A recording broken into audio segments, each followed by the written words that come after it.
Apartment اور یہ of شور کمپنیز کی چونکہ ملکیت میں یہ اپارٹمنٹ تھے, کیونکہ ریکارڈ میں تو یہی لکھا ہے کہ نیلسن اور نیسکول جو ہیں وہ ان اپارٹمنٹس کو اون کرتی ہیں, وہ اس کی مالک ہیں. یہ نہیں بتایا بی بی سی کی رپورٹ میں کہ نیسکول اور نیلسن کو 1993-96 میں کیا حسین نواز ہی اون کرتے تھے یا کوئی اور اون کرتا تھا, یہ تو بی بی سی نے نہیں بتایا ہمیں. نہیں, ساری سرکمسٹانشل ایویڈنس موجود ہے.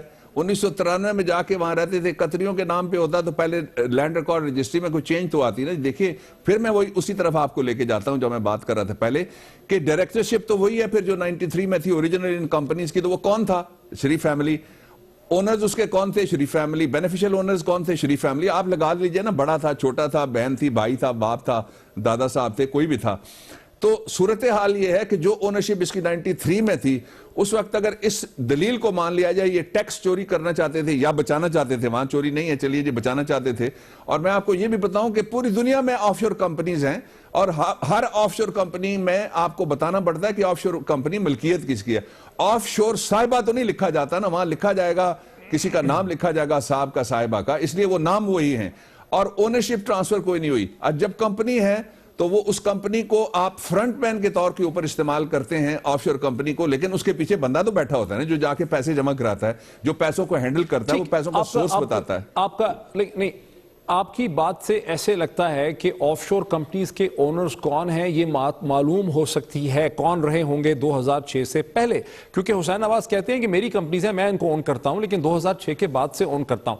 اب ہمیں یہ پتا چلا ہے بعض اور ٹیلی ویژن بحث میں, جیسے فواد چودھری صاحب ہمارے ساتھ تھے, وہ کہہ رہے تھے کہ 9/11 سے پہلے جو قانون تھا اس میں آف شور کمپنیز بیئرر سرٹیفکیٹس یا پرائز بانڈ کی طرح ہوتی تھیں, جس کے پاس اس کا کاغذ ہوتا تھا وہی ان آف شور کمپنیز کو پوزیس کرتا تھا برٹش ورجن آئی لینڈ میں, اور وہاں سے اونرشپ غالباً نہیں پتہ چل سکتی. میرے ذہن میں یہ ہے تصور.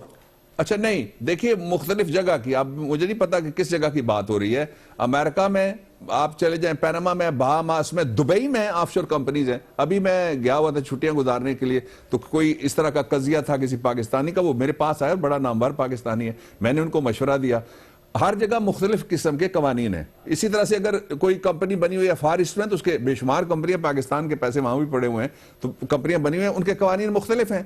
Let us talk about the mainland registry, جو رجسٹری کا آفس ہے لنڈن کے اندر, جہاں سے یہ ثبوت نکلا ہے, اس کی ہم بات کرتے ہیں. وہاں تو کچھ ڈھکا چھپا نہیں ہے نا جی. اگر پراپرٹی ہے, میں بھی خریدتا ہوں یا آپ بھی خریدتے ہیں, تو ہمیں بتانا پڑے گا پاکستان میں سورس آف فنڈنگ یہ ہے. اور ضروری نہیں ہے کہ سورس آف فنڈنگ کے لیے یہاں جو کام کر کے پیسے لے کے جا رہا ہے وہ ہے. وہ فنڈنگ آپ کو کوئی گفٹ بھی کر سکتا ہے, آپ کو کوئی لون بھی کر سکتا ہے, اور آپ کو کوئی فرنٹ مین بھی مقرر کر سکتا ہے.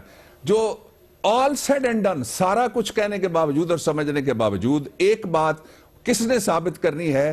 اس نے جو کہتا ہے کہ پیسے میرے تھے, اور اس نے جس نے یہ کہا کہ 1993 میں یہ کمپنیز قطری کے نام کے اوپر تھی, وہ پیپر پھر لائیں گے نا. اگر نہیں ہے اور ان کی اونرشپ ایک ہی ہے, تو وہ اونرشپ ایک ہی ہوئی نا, جس میں قطری بھی کہتا ہے ان کی اونرشپ ہے, اور وہ کبھی آئے گا نہیں. اچھا, پھر قطری کا اس لیے خط جو عمران خان نے پچھلے دنوں کہا, میں اس کو تھوڑا سا ایکسپلین کروں جسٹ 30 سیکنڈز میں, کہ پاکستان میں بہت مشہور مقدمہ ہوا شاہد نبی ملک ورسس اسحاق ڈار کے. اس میں نواز شریف صاحب نے ایک ایفیڈیوٹ دیا. ایفیڈیوٹ میں انہوں نے یہ کہا کہ اسحاق ڈار صاحب فلاں تعیناتی کے دوران گورنمنٹ میں یہ پیسے نہیں لیتے تھے, لیکن اس کو عدالتوں نے مسترد کر دیا. انہوں نے کہا ایفیڈیوٹ تب مانا جائے گا جب آپ آئیں گے اور آپ کے اوپر کراس ایگزامینیشن ایڈورسوریل پارٹی دوسری فریق کو جرا کا موقع ملے گا.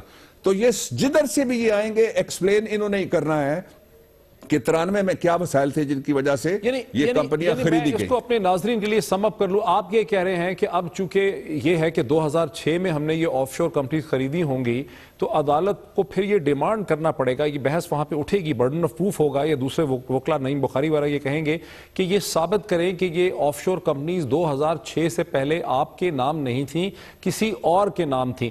وہ کیسے ثابت کیا جائے گا, وہ کیسے چیک کیا جائے گا؟ کیا آف شور کمپنیز کا کوئی ریکارڈ ہوتا ہے جس سے پتہ چلے کہ اس کی ملکیت کس کی تھی 2006 سے پہلے؟ کہیں ایسا ریکارڈ ہوتا ہے لندن کی طرح؟ یہ ڈاکٹر موحید صاحب ادھر جانے کی ضرورت کوئی نہیں ہے. انہوں نے خود ایک ڈاکیومنٹ لا کے عدالت کے اندر پیش کیا ہوا ہے, جس کے مطابق یہ کہتے ہیں یہ ہمارا ایک سیٹلمنٹ ہوا تھا قطر سے, اور ایک سیٹلمنٹ جس کو اب میں لوگوں کے آسانی کے لیے فیملی سیٹلمنٹ کہہ دیتا ہوں, وہ کہتے ہیں جس کی وجہ سے جو اوسٹینسیبل اونر کوئی اور ہے اور بینیفیشل اونر کوئی اور ہے. یہ تو موقف عدالت کے سامنے پہلے سے موجود ہے, اس لیے اس سے بھی نہیں بھاگا جا سکتا.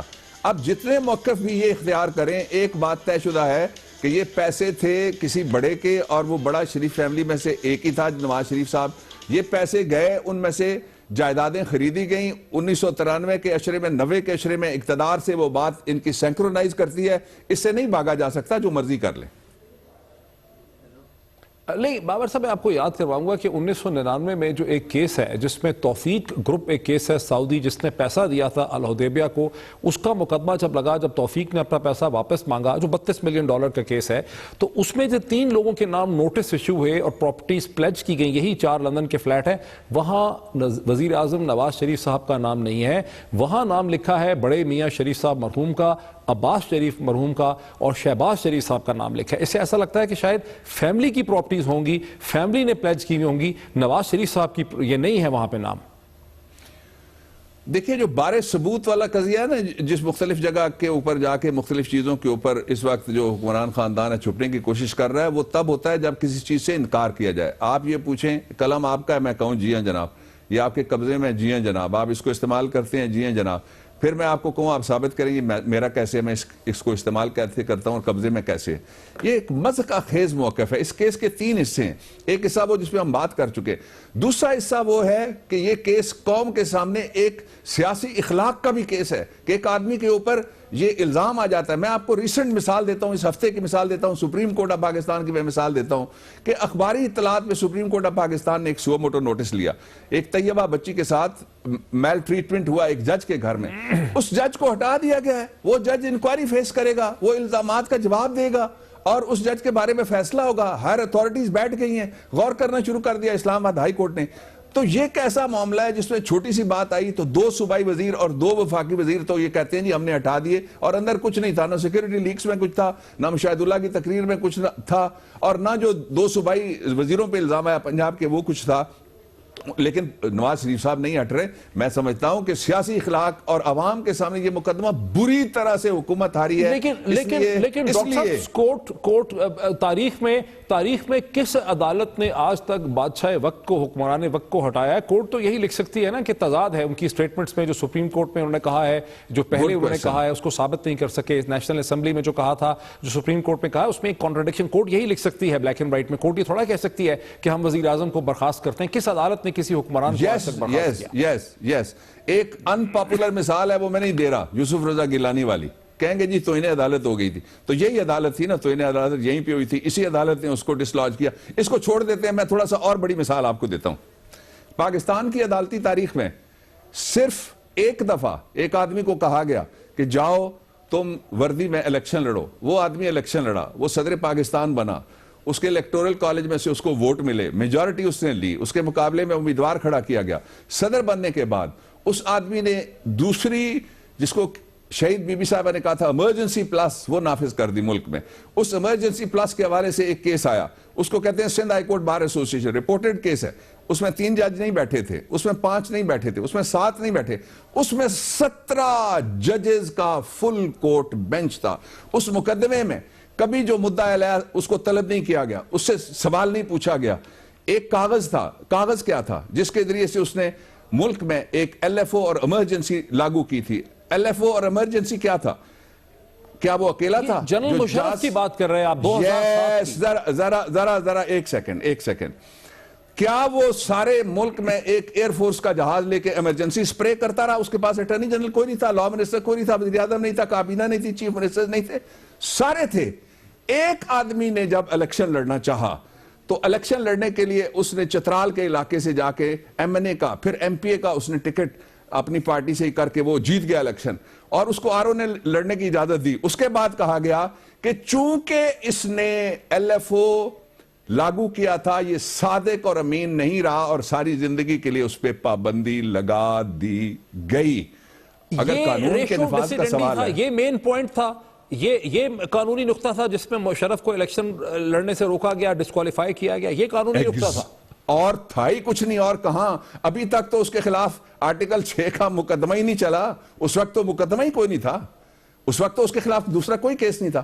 اس کیس میں کہا گیا، سپریم کورٹ نے خود کہا، کوئی ایویڈنس نہیں آئی، کسی جگہ مشرف نہیں پیش ہوا، کسی جگہ جرا نہیں، آپ نے کوڑی نکالی ہے، ابھی تک تو کسی نے یہ پوائنٹ کوٹ ہی نہیں کیا کہ یہ بھی ایک پریسیڈنٹ ہے عدالتی۔ وہ آپ جیسا اچھا کوئی سوال کرتا تو یہ نکل آتا نا جی، آپ نے کہا کوئی مثال بتائیے، میں نے آپ کو زندہ مثال بتا دی۔ بہت بہت شکریہ ڈاکٹر بابر ایوان صاحب. بنیادی طور پہ ڈاکٹر بابر ایوان صاحب کا موقف یہ ہے, وہ انالیسس دے رہے ہیں کہ کل جب سپریم کورٹ کی پروسیڈنگ ہوگی تو شریف خاندان کے وکلا اور ان کے موقف کے لیے جو پیچیدگیاں ہیں, جو مشکلات ہیں, اس میں بہت حد تک اضافہ ہو چکا ہوگا. ناظرین ایک بریک لیتے ہیں اور بریک کے بعد دیکھتے ہیں کہ مقبوضہ کشمیر میں جہاں سے توجہ تو دنیا کی ہٹ گئی ہے, وہاں صورتحال ہے کیا.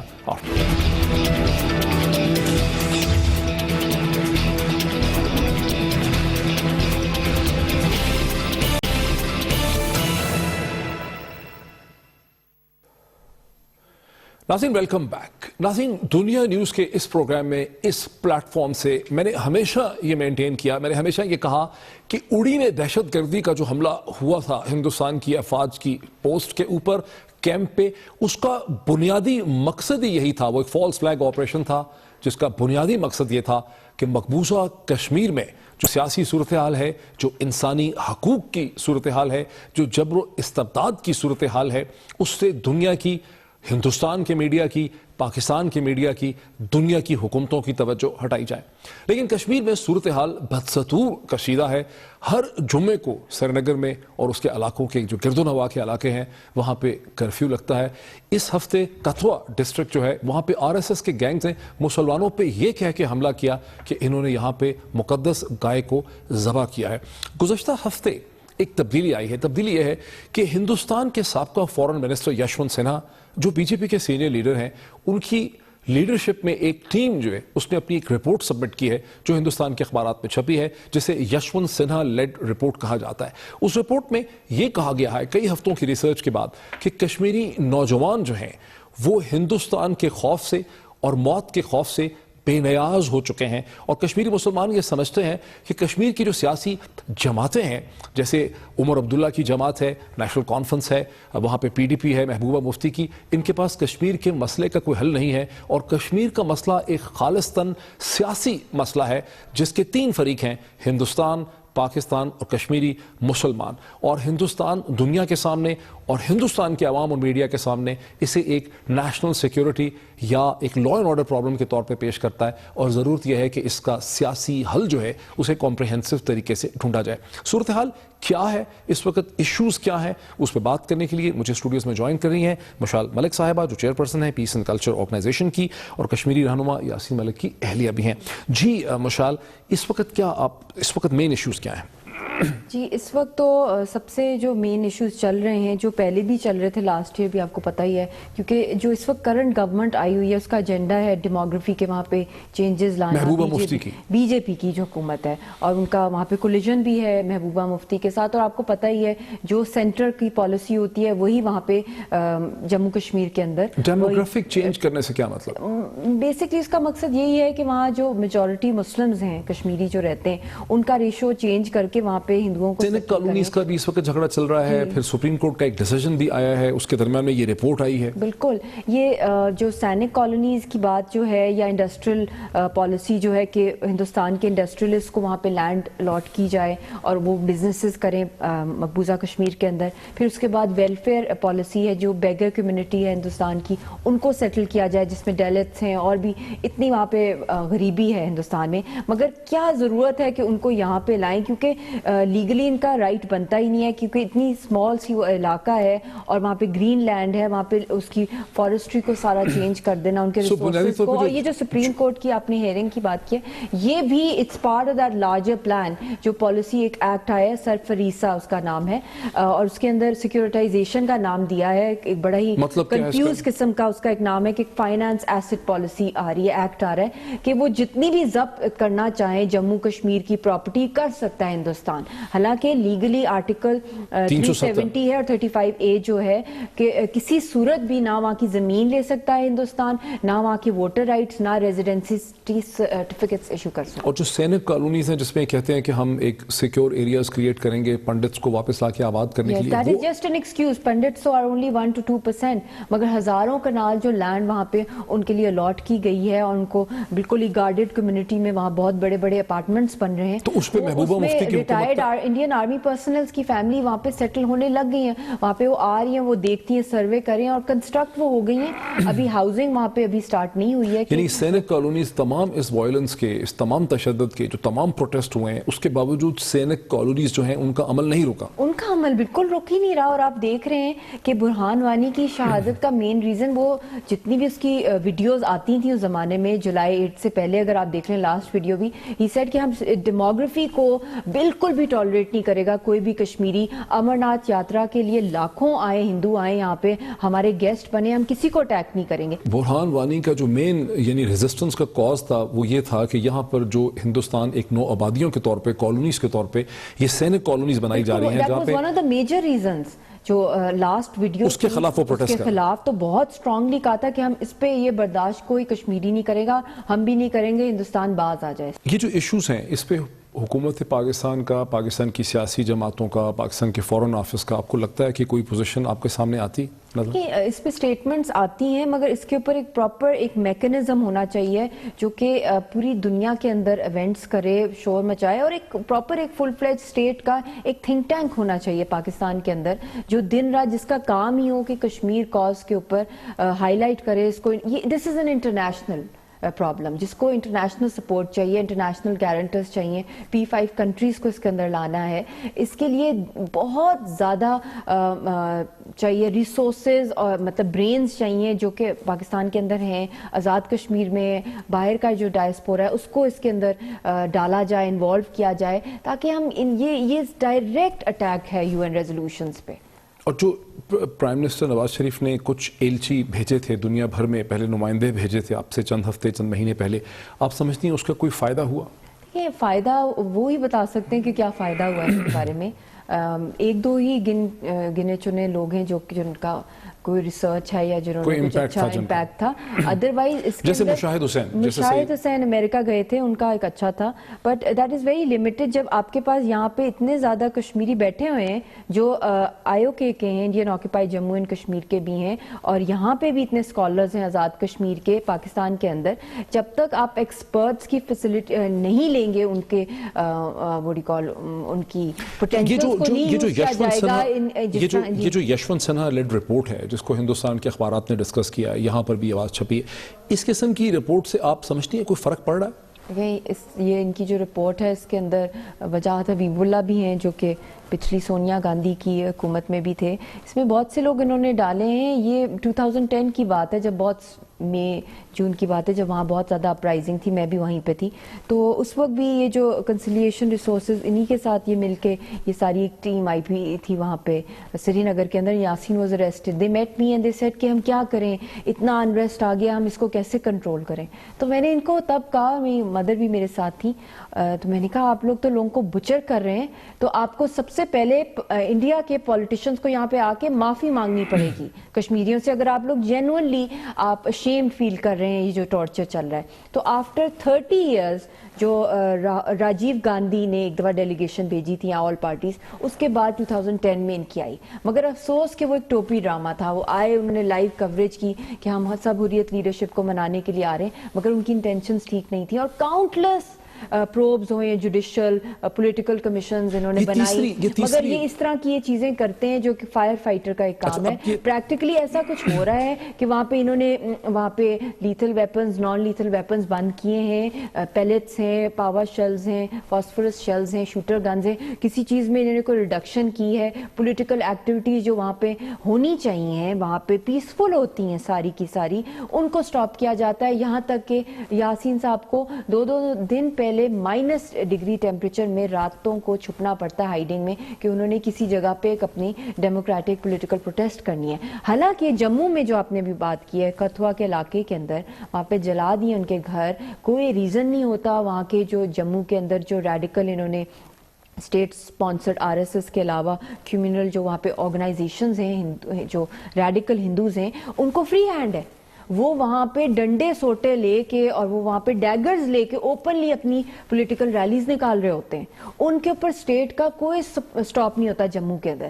اور وہاں پہ اٹ از ناٹ جسٹ کتھوا, اس کے اندر وہاں پہ راجوری ہے, ڈوڈا ہے اور کتنے علاقے ہیں جہاں پہ یہ روز ایک معمول ہے کہ مسلمانوں کو ٹیررائز کرنا ہے.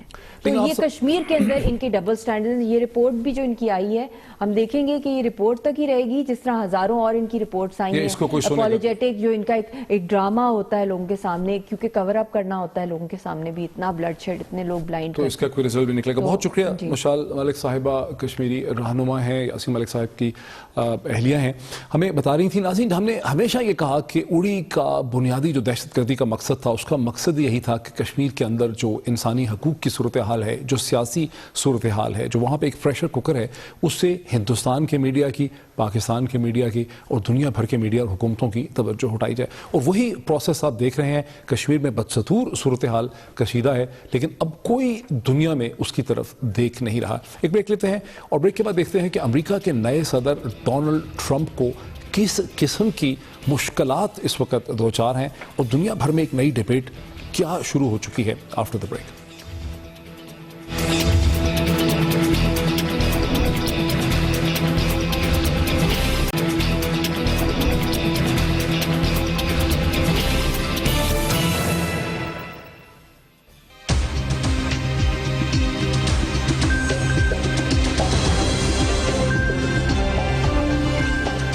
I've just received a call from Secretary Clinton. She congratulated us on our victory.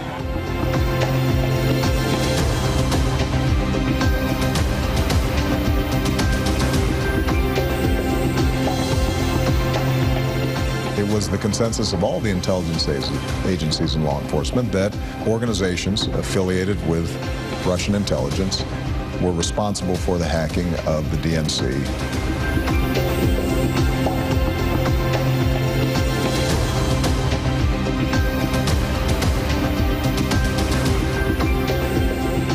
And I think it's a disgrace that information would be let out. As far as hacking, I think it was Russia.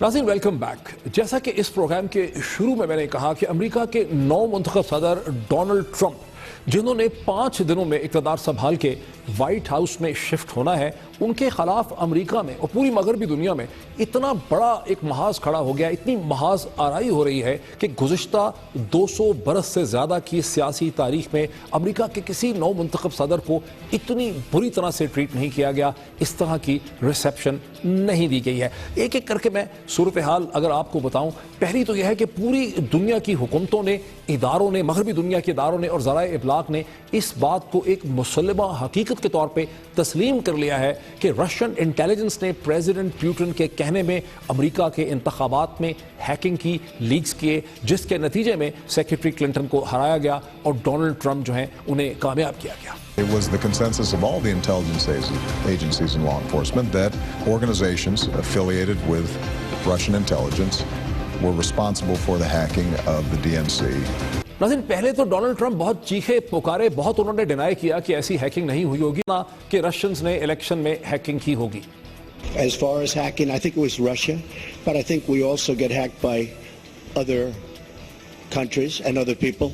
اور ناظرین, اب صورتحال یہ ہے کہ ایک Saint committee قائم کر دی گئی ہے, تشکیل پا گئی ہے, جو یہ انویسٹیگیٹ کرنا شروع کرے گی کہ ڈونلڈ ٹرمپ کی جو پریزیڈنشیل کیمپین ٹیم تھی اور رشینز کے درمیان, یعنی رشین ایجنسیز, ایجنٹس یا لوگوں کے درمیان الیکشن سے پہلے کوئی کانٹیکٹ تھے, کس قسم کے روابط تھے. اور یہ بات بڑی واضح ہے کہ پریزیڈنسی کے کئی مہینے جو ہیں وہ اسی ایک بہت بڑی مصیبت میں ڈونلڈ ٹرمپ کے گزر جائیں گے. ناظرین, ابھی بیچارے ڈونلڈ ٹرمپ کی یہ مصیبتیں جو ہیں وہ ختم نہیں ہوئی تھیں, سپریس نہیں ہوئی تھیں, کہ ایک اور انتہائی دلچسپ اور خاصا گندا الزام اس وقت لگ گیا جب امریکہ کی انٹیلیجنس ایجنسیز نے اس وقت کے صدر پریزیڈنٹ اوباما کو اور پھر خود پریزیڈنٹ الیکٹ ڈونلڈ ٹرمپ کو یہ بریفنگ دی کہ جناب, ہمیں یہ پتہ چلا ہے, ہمارے پاس یہ معلومات ہیں کہ رشین انٹیلیجنس کے پاس ایسا میٹیریل ہے جو پریزیڈنٹ الیکٹ ڈونلڈ ٹرمپ کی پوزیشن کو کمپرومائز کر سکتا ہے. نہ صرف یہ بریفنگ کی گئی, اس کے بعد اسے دنیا بھر کے میڈیا میں لیک کر دیا گیا اور دنیا بھر کے مغربی اخبارات میں یہ خبر چھپی کہ 2013 میں لگ یہ رہا ہے کہ جب ڈونلڈ ٹرمپ ماسکو گئے ایک فیشن کا پورا مس یونیورس کے ساتھ، وہاں رٹز کارلٹن ہوٹل ماسکو میں انہوں نے کال گرلز کے ساتھ وقت گزارا، اور غالباً رشین انٹیلیجنس کے پاس اس کا ویڈیو میٹیریل جو ہے ایگزسٹ کر سکتا ہے، اور کسی بھی وقت رشین انٹیلیجنس یا پریزیڈنٹ پوٹن جو ہیں اس کو استعمال کر کے پریزیڈنٹ ڈونلڈ ٹرمپ جو ہیں ان کو بلیک میل کر سکتے ہیں۔ اور پھر اندیا یہ دیا جا رہا ہے کہ شاید یہی وجہ ہے کہ ڈونلڈ ٹرمپ جو ہیں وہ پیوٹن سے اتنا ڈرتے ہیں یا اس سے اتنی جو ہے پینگیں بڑھانا چاہتے ہیں یا دوستی رکھنا چاہتے ہیں۔ صورتحال اس حد تک بڑھی، یہ چہمگوئیاں اس حد تک بڑھی کہ ڈونلڈ ٹرمپ کو ٹرمپ ٹاور میں باقاعدہ ایک پریس کانفرنس کرنی پڑی جس میں انہوں نے ان الزامات کو رد بھی کیا اور شدید غم و غصے کا اظہار کیا۔ I think it's a disgrace that information would be let out. I saw the information.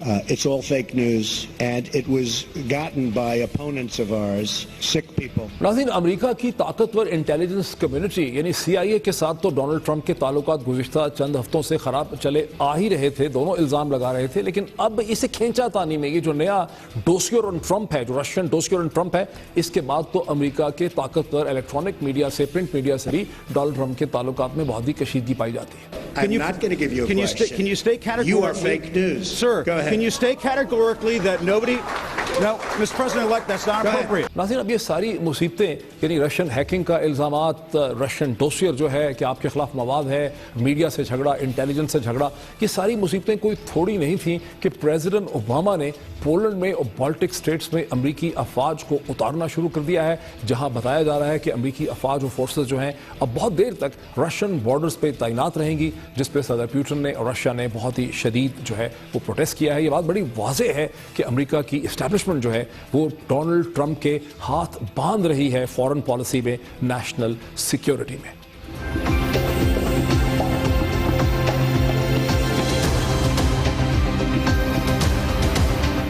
ناظرین، اب اس قسم کی محاذ آرائی کی کیفیت کو دیکھ کے تو بندہ یہ ایکسپیکٹ کرتا ہے کہ ڈونلڈ ٹرمپ کوئی گردن نیوی کر لیں گے، کوئی اس پہ کمپرومائز کر لیں گے، لیکن ڈونلڈ ٹرمپ جن سے یہ مطالبہ کیا جا رہا ہے کہ وہ اپنے بزنس انٹرسٹس کو بیچیں، اپنے بزنس انٹرسٹ سے اپنے آپ کو لا تعلق کر لیں، کیونکہ امریکہ کی تاریخ میں جتنے بھی بزنس مین پریزیڈنٹ بنے ہیں انہوں نے اپنے بزنس انٹرسٹ کو بیچا ہے، لیکن ڈونلڈ ٹرمپ انکار کر رہے ہیں، اور خاص کر کے جھگڑا اٹھ رہا ہے ان کی انٹرنیشنل ہوٹلنگ چین میں، جس کا ایک ایک کمرہ جو ہے فار انسٹنس ہوٹلز کا وہ $800 کا بکتا ہے، اور امریکہ میں ایکسپرٹس یہ کہہ رہے ہیں کہ ان کے ہوٹلز کے کمرے ابھی سے بین الاقوامی حکومتوں نے، ابھی وہ بنے نہیں پریزیڈنٹ، بین الاقوامی حکومتوں نے اور کارپوریشنز نے زیادہ سے زیادہ بک کرنے شروع کر دیے ہیں تاکہ ڈونلڈ ٹرمپ کو منافع ملے اور ڈونلڈ ٹرمپ کے قریب ہونے میں مدد ملے۔ ڈونلڈ ٹرمپ کہہ رہے ہیں کہ میں یہ ہوٹل بیچوں گا نہیں، جو منافع فورن گورنمنٹ سے مجھے ملے گا میں اسے امریکہ کے خزانے میں جمع کروا دوں گا۔ لیکن کانفلکٹ آف انٹرسٹ ان کا محض یہ نہیں ہے، وہ اپنے داماد جارڈ کوشنر کو اپنا وائٹ ہاؤس کا ایڈوائزر لگانا چاہ رہے ہیں،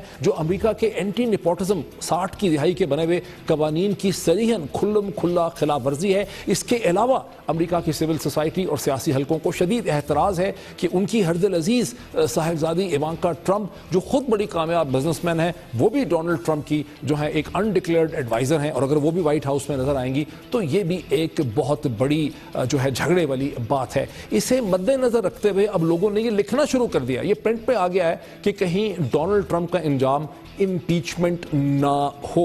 ناظرین، ڈونلڈ ٹرمپ امپیچ ہوتے ہیں یا نہیں یہ تو نہیں کہا جا سکتا، لیکن یہ بات بڑی واضح ہے کہ ان کا پہلا سال جو ہے پریزیڈنسی کا وہ اسی جنگ و جدل میں گزر جائے گا، بیکاز یہ صاف نظر آ رہا ہے کہ نہ صرف امریکہ بلکہ پوری مغربی دنیا کی جو پولیٹیکل اسٹیبلشمنٹس ہیں اور جو انٹیلیجنسیا ہے اس نے یہ تہیہ کر لیا ہے، اس کو یہ لگ رہا ہے، اس نے ایک فیصلہ کر لیا ہے ذہنی طور پہ، اور یہ جو اسٹیبلشمنٹ ہے امریکہ کی، اس میں امریکہ کی سیاسی جماعتیں بھی ہیں، نہ صرف ڈیموکریٹک پارٹی ہے بلکہ ریپبلکن پارٹی کا بھی بہت بڑا حصہ ہے، سینٹ ہے، کانگریس ہے، جوڈیشری ہے، سول سوسائٹی ہے، میڈیا ہے، ذرائع ابلاغ ہیں، پرنٹ الیکٹرانک میڈیا اخبارات ہیں، ان سب نے ایک ذہن بنا لیا ہے کہ ڈونلڈ ٹرمپ نے الیکشن تو خیر جیت لیا ہے، شاید پیوٹن کی مدد سے، روس کی مدد سے، لیکن یہ بندہ بڑا وکھری ٹائپ کا ہے، اور اب یہ کہا جا رہا ہے کہ مغرب کی جو لبرل ڈیموکریسی ہے اس کو بڑا خطرہ ہے، کیونکہ ڈیموکریسی محض الیکشن جیتنا نہیں ہے، کیونکہ الیکشن تو ہیکنگ کے ذریعے لیکس کے ذریعے بھی جو ہے وہ جیتے جا سکتے ہیں, مینج ہو سکتے ہیں.